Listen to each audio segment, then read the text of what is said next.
Assalamualaikum warahmatullahi wabarakatuh. Waalaikumsalam warahmatullahi wabarakatuh. Gimana kabar anak-anak? Baik semuanya? Baik. Ada tidak masuk hari ini? Oke. Ketemu lagi dengan Pak Soleh. Pada pagi hari ini kita akan praktikum ya. Pembiasan cahaya pada balok kaca.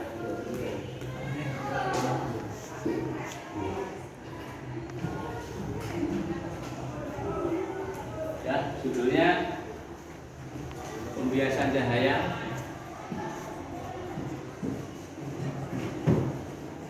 ya, pada balok kaca yang dikenal dengan sebutan kaca panparalel.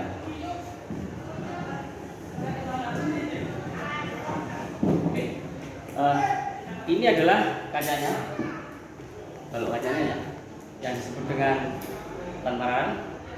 Kemudian bahan-bahan yang kita siapkan adalah balok kaca, kertas, kemudian styrofoam atau gabus, kemudian jarum pentul nanti ini sebagai sinar ya, data yang akan kita lihat pembiasannya dari sisi sini nanti balok kaca itu. Kemudian penggaris busur derajat, kemudian adalah penggaris atau ruler 30 cm. Oke, langkah pertama yang harus kita lakukan adalah dengan menaruh kertas pada styrofoam atau gabus ini agar tidak bergerak. Terserah kalian nanti bagaimana menyelesaikannya, menaruhnya bebas. Langkah kedua, dengan meletakkan balok kaca ini ya pada kertas, kita tumpangkan di sini. Nah, langkah berikutnya adalah dengan menggambar atau ngeblat balok kaca pada kertas. Setelah selesai digambar, ya, kita lepas dulu sebentar untuk menentukan berapa derajat sudut sebagai sinar datang. Terserah kalian nanti. Saya akan ambil 30 derajat. Misalkan ini saya ambil garis normalnya di sini. Sebagai garis normal di sini.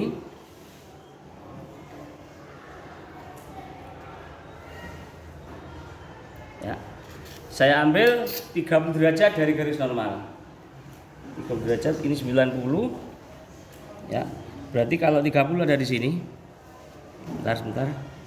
Biar pas. Ada di sini 30.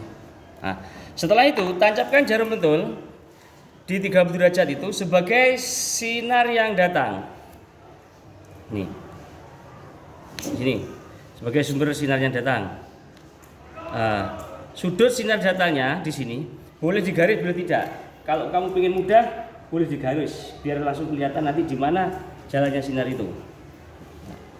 Garis saja ke sini. Ini berarti I-nya 30 derajat. Nah, ini adalah I sudut datang, yaitu 30 derajat. Setelah itu, balok kaca ini tempelkan atau diletakkan kepada kok ngantuk. Ditempelkan atau diletakkan pada tadi yang kita belat. Nah, seperti ini. Ya, tancapkan jarum pentul sebagai sinar yang datang. Nah, ini. Ya.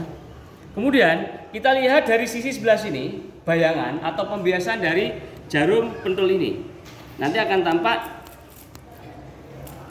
garis ya. Kita ngintipnya tidak dari atas ya, tapi dari bawah sini. Harus lurus, kalau tidak lurus nanti salah. Harus lurus segaris dengan sinar yang datang.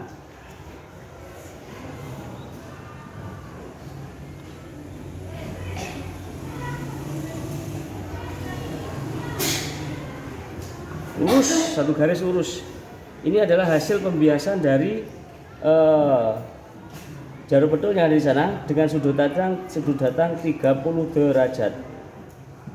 Masuk pembiasan pada balok kaca. Ini harus lurus satu garis, tidak boleh tidak lurus. Nah, setelah lurus begini, ya, balok kaca kita ambil dulu. Nah, harus lurus ya. Dari sisi ini ya. Setelah lurus betul, balok kaca diambil untuk menggambar jalannya sinar pembiasan dari medium yang kurang rapat atau udara dikenal dengan sini adalah N1. N1 ya. Ini adalah N2. N2 ya. Medium udara, medium balok kaca, N1, N2. Indeks bias udara, indeks bias balok kaca. Setelah itu garis-garisnya kita hubungkan.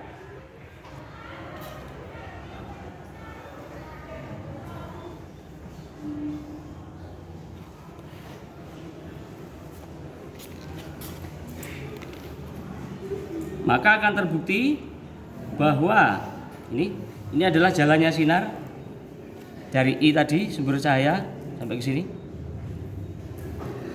Dari sini kelihatan bahwa sinar yang datang dari medium yang renggang ke medium yang lebih rapat akan dibiaskan mendekati garis normal, sehingga dikenal dengan sudut pembiasnya adalah R di sini. Ya, ini mendekati ke sini. Setelah keluar dari medium yang rapat ke renggang, dia akan menjauhi normal. Ini buktinya.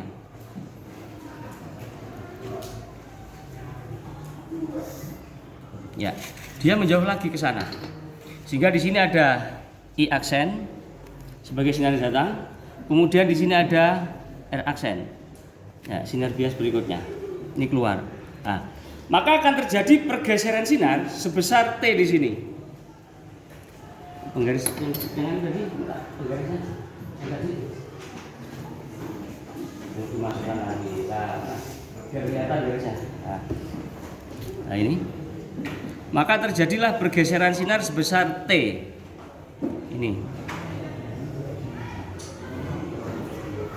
Nah, ini adalah T. Nah T ini kita hitung, ya T kita hitung. Ini adalah T ini. Ada dengan rumus T sama dengan D sin I min R per cos R. Nah, D adalah ini tebal kaca. Ini ke sini itu D. Itu D. Atau ini. Ini adalah D. Ini D ini. Kenapa ini D? Karena kita mengamatinya tidak dari atas, tapi dari sini. Tembusnya ke sini. Berarti ketebalan adalah dari sebelah kanan dari kiri atau sana ke sini. Itu D ya, ini ya. Ketebalannya ini diukur berapa senti ininya, D-nya ini ya. Nah, sehingga bisa kita hitung. Percobaan sudah selesai. Setelah itu kita cari sudut biasnya. Kalau I tadi kita ambil 30 derajat. Nah, R-nya berapa? Bisa kita hitung. Kita cari di sini. R berapa derajat? Pasti lebih kecil daripada I. Nah, di sini ada 20 derajat. Ya, lebih kecil kan, mendekati normal, semakin masuk. Nah, kemudian I aksen akan melebar lagi, I aksen. I aksen akan melebar lagi. Ya, I aksennya adalah 2. I aksen 20 derajat. Kemudian R-nya akan melebar lagi, R aksen. R aksen di sini dari 20 menjadi kembali 30. Wah, sempurna sekali percobaan saya ini. Ya, kembali 30 ini kan ya? Ya, 30 ya. 1 2 3. Terbukti 30 lagi. Wah, sempurna. Nah, sehingga percobaan ini selesai. Hanya begini, tidak sulit. Nah, tabel yang harus kita isi adalah kita buat tabel, nanti dibandingkan ya. Hasil pengukuran pakai penggaris dengan ini nanti dibandingkan. Tabel hasil pengamatannya.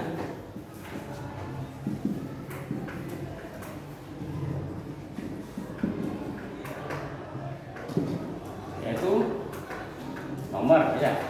Kemudian I, R diisi ya nanti.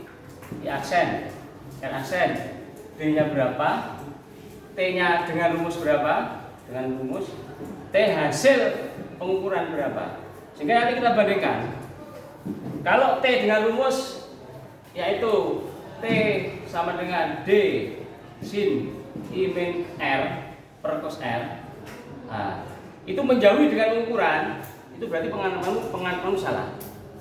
Ya, atau kurang teliti, pengamatannya kalian kurang teliti. Sehingga di sini kalau kita misalkan di sini ketemu T-nya misalkan 2 cm. Nah, ini hasil ini ya. Terus pengukurannya, T pengukuran misalkan 2,01 enggak masalah, atau 2,09 maaf 1, berapa? 9 misalkan ya. Itu enggak, yang penting ini mendekati, itu betul. Kalau terlalu jauh berarti sekalian salah dalam pengamatan. Paham ya? Nah, ini nanti dimulai dari 30 derajat, kamu coba boleh. Kemudian 40 derajat, 45 derajat atau 50, 60 besar. 50 derajat. Nanti dicoba ini. Kamu coba satu-satu dari masing-masing sudut di tabelnya.